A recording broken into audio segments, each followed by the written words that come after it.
one of the owners of one of the companies, is photographed in the newspaper today outside his £3 million mansion. And you sort of think he doesn't seem to have suffered very much as a consequence of actions that the report suggests contributed to the tragedy. Some of the detail, of course, that emerged was almost unbelievable. Deliberately faking reports or faking tests to allow them to put stuff on a building that they knew could perhaps be unsafe. Baroness Hale is another example. You're absolutely right, Karen, of somebody who has perhaps contributed. And Lawrence reminds us Jacob Rees-Mogg is an example of someone who, he didn't contribute to the disaster, but he certainly compounded the misery and the agony of the bereaved by suggesting that everybody who died lacked common sense. Boris Johnson gave him a knighthood. It says something, doesn't it, about Britain, that? What does it say about Britain? A disaster caused by dishonesty and greed. 72 deaths. Every single one of them avoidable. So, how did they happen? They happened because engines of power and privilege were permitted to ride roughshod, not only over the concerns, but ultimately over the lives of ordinary people. Ordinary people. Some little phrases that spring to mind would include elfin safety, as one Daily Mail columnist used to describe attempts to keep fellow humans safe. Another one, lefty lawyers, is quite popular at the moment. In fact, I think Robert Jenrick is a keen exponent of that phrase. Lefty lawyers, the people actually charged with ensuring what laws we have to protect us from the engines of power and privilege are actually enacted, that we are, as humans, confident of having our rights, or human rights, upheld. The human rights of 72 people in North Kensington in June 2017 were categorically not upheld. They were horribly abused. And we've had 14 years of government, or at least 8 years of government, dedicated to the denigration of human rights, or even, in some cases, the disappearance. And the more you read into what happened, the more you read into the report, the more you realise that it is a direct consequence of culture and ideology that sees regulation or protection as the enemy. You could loosely describe it as a sort of Tufton Street-inspired mania, the idea that if you allow wealth to do whatever wealth wants, then the market will self-regulate. You don't need to impose rules on people because the market will essentially somehow organically create rules. Tony reminds me of another phrase. We should write these down, actually, shouldn't we? Elfin safety, lefty lawyers, bonfire of red tape. I found an article yesterday from before the tragedy describing David Cameron as celebrating his successful bonfire of red tape. Incredibly retrospectively unfortunate language, but goodness me, a bonfire of red. Well, what is red tape? Red tape is the kind of regulation that prevents companies from putting flammable cladding on the side of a building. Red tape is the kind of regulation that would see punishments in place for people who rented out properties or social housing organisations that presided over properties that were not fit for purpose, communal areas that were not safe. Red tape. And listen, today's not a day for criticising ordinary people who got caught up in the rhetoric, but how many times have you found yourself thinking that elfin safety, as Richard Littlejohn likes to call it, or red tape, as Jacob Rees-Mogg likes to call it, or lefty lawyers, as Robert Jenrick likes to call them, how many times have you found yourself caught up in that rhetoric and thinking that somehow these are things that you should be opposed to? It remains by far the single most fascinating and important element of politics in general and British politics in particular over the last 100 years. The ease with which decent, ordinary people are persuaded to act and ultimately vote against their own interests. What's next on the list? Oh, let's get rid of the European Convention of Human Rights. Let's be like Belarus and Russia and surrender even more of our hard-won rights and protections at the altar of power and privilege, because doff cap tug forelock, letting the powerful, letting the wealthy do whatever they want is somehow supposed to help the rest of us through a form of, if not trickle-down economics, then trickle-down decency. Well, I ain't seen much trickling down from this lot.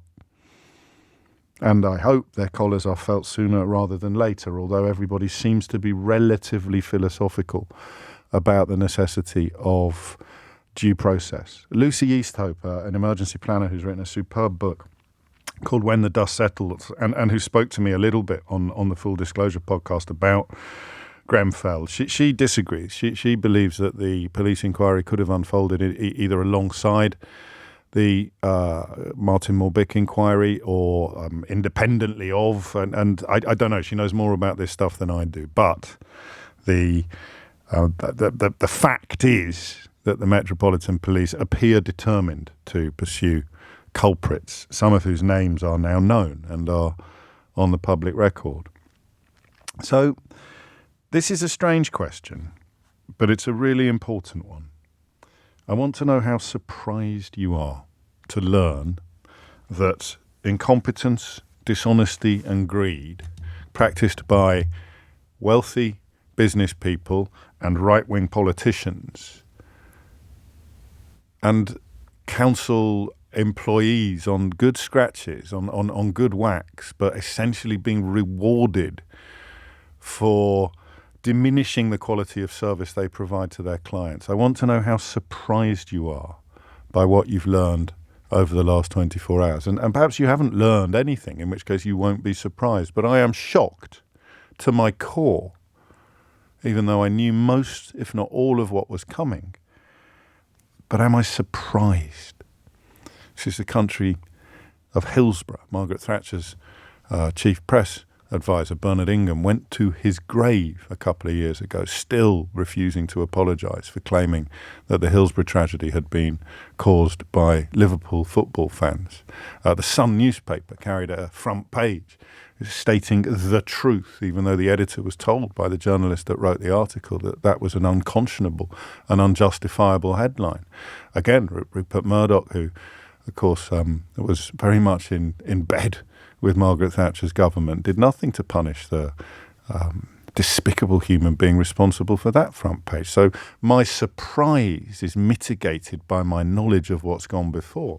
We've had a crash course recently in what happens when right-wing, maybe right-wing's not fair actually, but when politicians and powerful business interests combine to ride roughshod over the rights and interests of ordinary people. We've had a crash course with the post office scandal.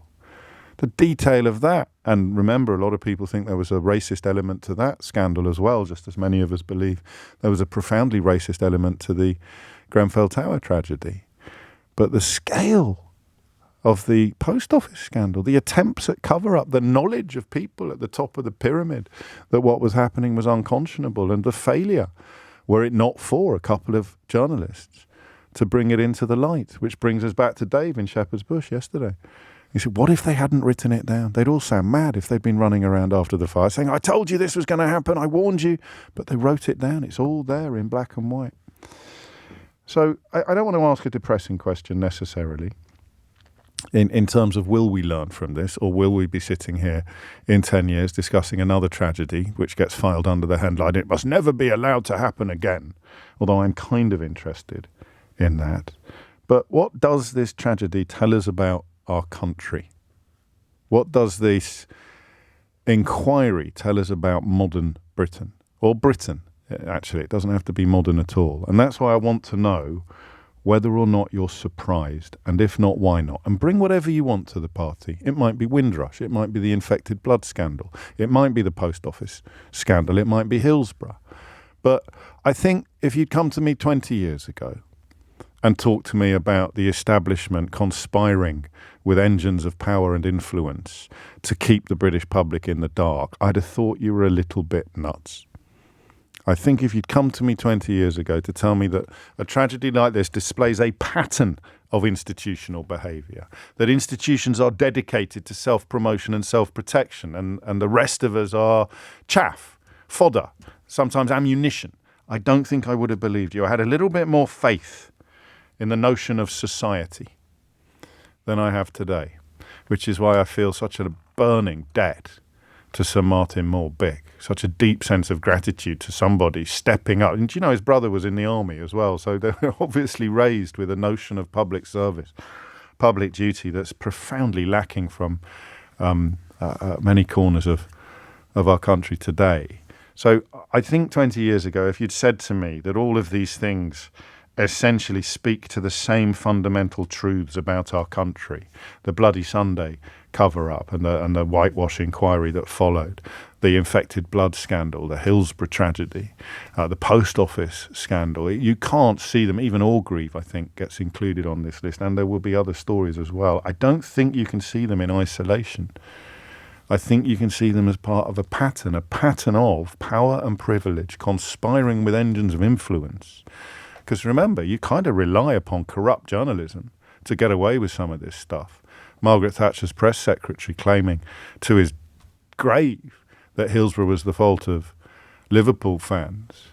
You can't, and of course, editor at The Sun, disgraced former editor of The Sun, Kelvin Mackenzie, lying in the most despicable terms about dead children on the front page of the best-selling newspaper in the country. It doesn't happen because of one section of society. The politicians can't get away with it unless they've got journalists doing their bidding, and the journalists can't get away with it unless they've got politicians on their side. And neither of them can get away with it unless, in some cases, they've got the police singing from the same hideous hymn sheet as happened at Hillsborough, which is why the fact that 7 years feels like a very long time for Grenfell investigations to have been completed. But in fact, given the depth and the scale, the breadth of the information, evidence needed, I think they've done us all proud. I really do. I think they've done the country proud, and I think they've done the victims proud, although it's not for me to say that categorically.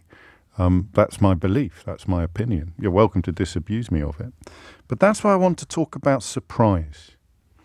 I want to take off the rose-tinted spectacles that would have seen me call you a little bit nuts 20 years ago if you'd told me that this is the country that we live in, a country where ordinary people can be killed avoidably by the dishonesty, greed, and incompetence of powerful, privileged people, vested interests, and wealth.